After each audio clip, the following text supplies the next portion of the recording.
Sehingga kita tahu bahkan cara tidur Rasulullah itu miring kemana, ala jambihil aiman, kemudian madhab kiblat. Sebelum tidur beliau wudu, sebelum tidur lagi baca subhanallah 33 kali, alhamdulillah 33 kali, Allahu akbar 33 kali. Sebetulnya wiridan itu sanad paling kuat itu tentang mau tidur. Meskipun ada riwayat dibaca setelah apa? Sholat. Jadi makanya kita al-jam'u baina riwayaten, habis sholat ya baca itu, mau tidur ya baca itu. Nah, sebetulnya habis sholat sama mau tidur tuh ngeri mau tidur. Karena ini kan pemanasan mati, pelatihan mati. Karena satu kondisi yang Anda sudah tidak bisa ikhtiar.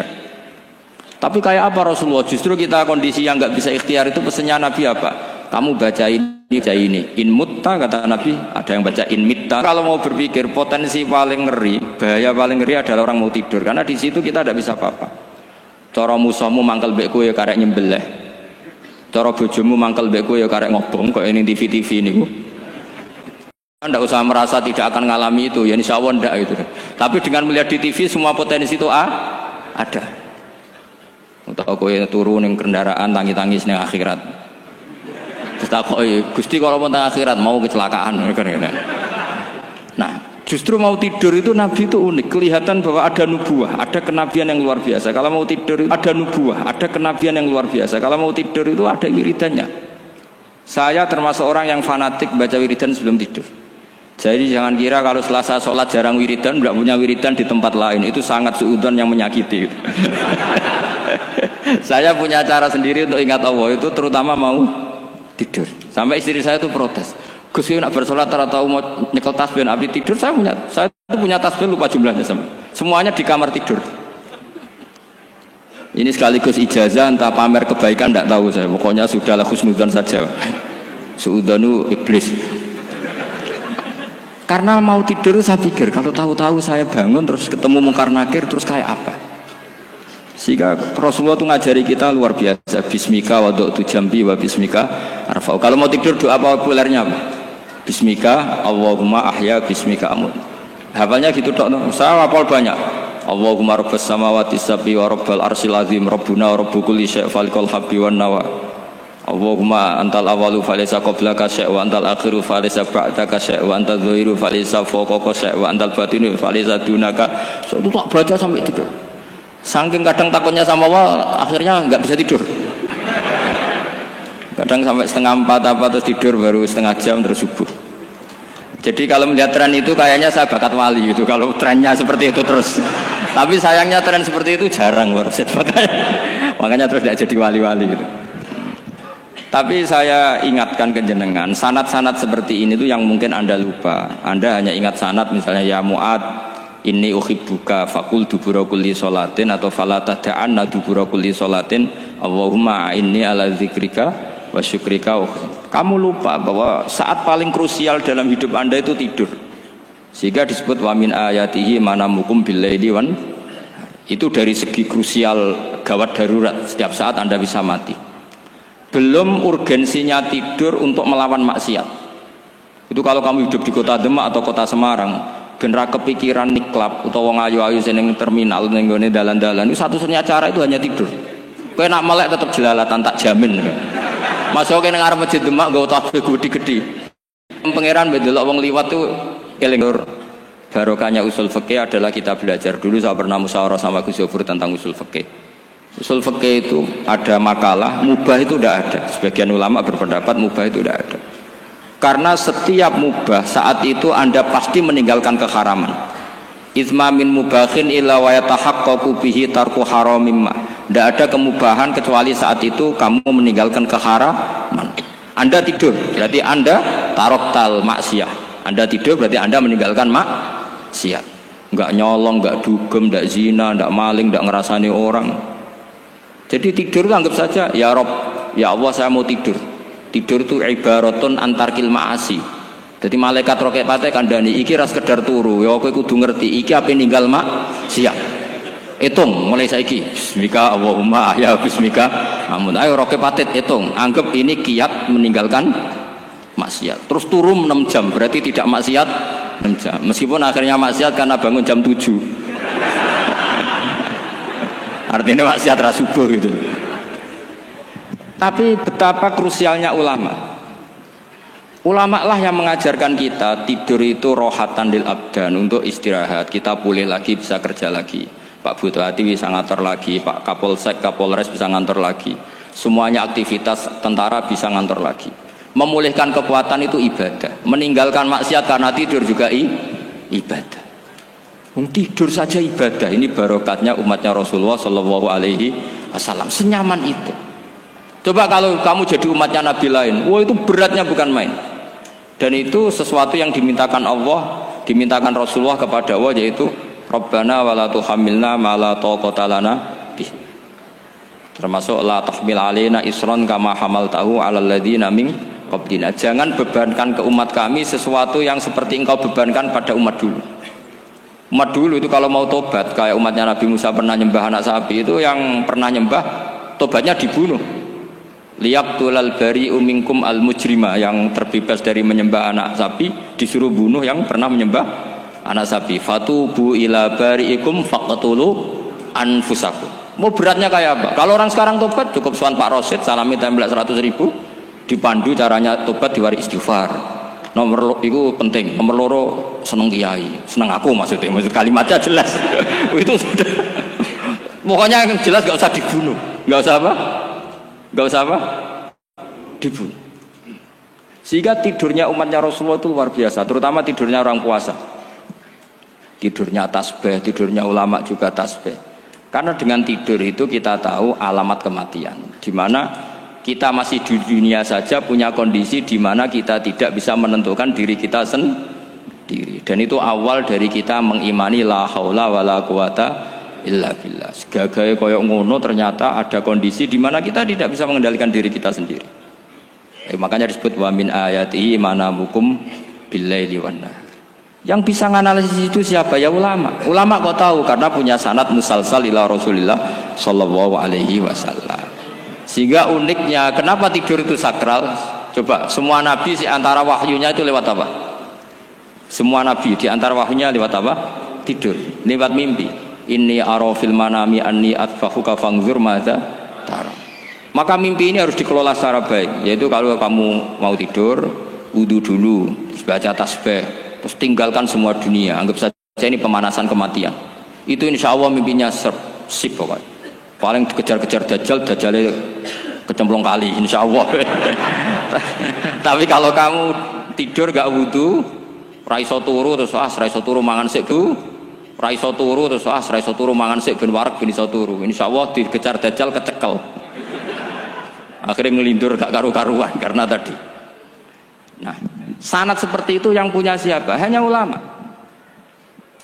Ada lagi satu contoh, ini sudah hampir 20 menit Pak Ustaz. Itu saya pernah ngaji Durarul Kalami Syafi'i, mutiara-mutiara ngendikan Imam Syafi'i. Itu ulama itu mesti ngendikan tuh unik. Tadi saya sudah cocokkan sama Bupati, tak tanya, Pak Bupati saya ini punya ilmu dari Bapak, mungkin pas untuk jinan pakai. Kata Bapak, urip iku padha wae, ngadepi kanca mbek musuh padha wae, malah kadang ribet kanca. Dulu saya itu iskal itu janggal. Tapi setelah ngaji Durarul Kalami Syafi'i yang ada di Muqaddimah kitab Majmu', Muqaddimah Syarhul Mu'adzab Imam Nawawi, Imam Syafi'i nak ngendikan gini, man ahsana ilaika faqad qayyadaka. Wong apiki kowe nyancang kowe. Kaya Pak Rosid itu apian mbak aku, ngene sarang sowan mampir, gayane apian, jebule nyancang. Awas nak ora teko ning Demak. Itu faqad qayyadaka, nyancang kowe. Tapi waman asaa ilaika faqad atlaqaka. Wong sing eleki kowe iku penak bebasno kowe. Kowe tau diutangi wong kancamu ta musuhmu? Sing biasa utang kowe lho. Kanca. Kowe numpak mobil ketemu musuh enak ra usah nawani, nek ketemu kanca monggo bareng. Sing ngel-ngelo kowe kanca ta musuh? Artinya gini, kanca ya barokah nggo perjuangan, musuh ya barokah mergo ora tau utang. Jadi segampang itu ulama melihat kehidupan tuh. Man ahsana ilaika faqad qayyadaka wa man asaa ilaika faqad atlaqaka. Jadi akhirnya kita hidup tuh berkah terus. Di konco ya enak kados kula di konco Gus Zofur nak kula mboten saged fikih musyawarah, ra iso tasawuf musyawarah. Di konco Pak Rosid, konco rai sederhana. Pokoknya duit. Tadi kurang contoh. Kalau rai Arab kan enggak sederhana, Pak. Wajahnya mewah terus. Ekonominya juga sederhana. Saya sama Arsyad sama-sama gak kaya. Jadi ada nyotokan kan Gus Zofur sama Gus Baknya ngebis. Memang saya sering sama Gus Zofur ngebis sampai sekarang masih senang. Bukan karena miskin yang jelas itu pilihan itu. Jadi ulama itu segampang itu melihat kehidupan. Saya termasuk kiai muda yang nggak takut mati, bukan karena yakin di surga gitu, karena saya sering baca berdoa. Allahumma ya Allah, kata Rasulullah, kamu harus berdoa ya Allah, ij'alil hayata ziyadatan li fi kulli khairin wal mauta rohatan li min kulli syarrin. Mungkin sekarang kita ada zina, mungkin sekarang kita ada korupsi, mungkin sekarang kita ada maling, tapi potensi itu tetap ada. Yang bisa ngakhiri itu apa? Kematian. Maka anggap saja kematian itu rohatan li min kulli syarrin, semua mengakhiri semua keburukan.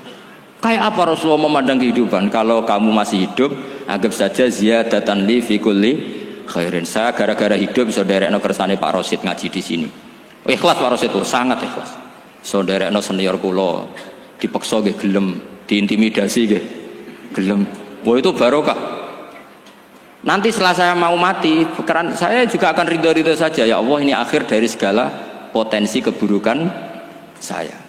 Sehingga kiai-kiai NU, kiai-kiai alim itu ana bajingan tukang ngemel wong kok mati. Saya iki Pak niki saya. Tanggane ra ono sing gelem muni saya. Kiai ini maksud, "Ayo Pak muni saya, Pak." Mboten saya ini tempu. Lah nggih saya pun mati, mun mboten saged nakal niku. Lha jenenge rohatan li min kulli syarrin. Kalau mayit ya rohatan lahu min kulli syarrin. Kayak apa sanad kita ke Rasulullah? Kabeh itu dimana jadi ibadah. Al hayat ziyadah fi kulli khairin, al maut rohatan min kulli syarrin. Kenal Pak Rosid ya ibadah, apalagi kenal Gus Zofur ibadah, kenal Bupati ibadah, konco perjuangan. Kok kenal preman ya ibadah, konco latihan dakwah, anggapnya latihan ngelola rehab. Kenal polisi ibadah, jaga stabilitas nasional, kenal ABRI ibadah, jaga NKRI. Kenal orang nakal ibadah, dianggap pembina. Semua itu ibadah. Kayak apa ajaran agama ini? Semuanya baik-baik saja, tergantung niat. Tapi sanad ini siapa yang punya? Hanya ulama. Nah ulama itu siapa? Ya orang yang kamu ketemu. Dalam konteks ini Mbah Mun. Mbah Mun ngajari kita macam-macam. Mbah Mun ketemu orang siapa saja hormat.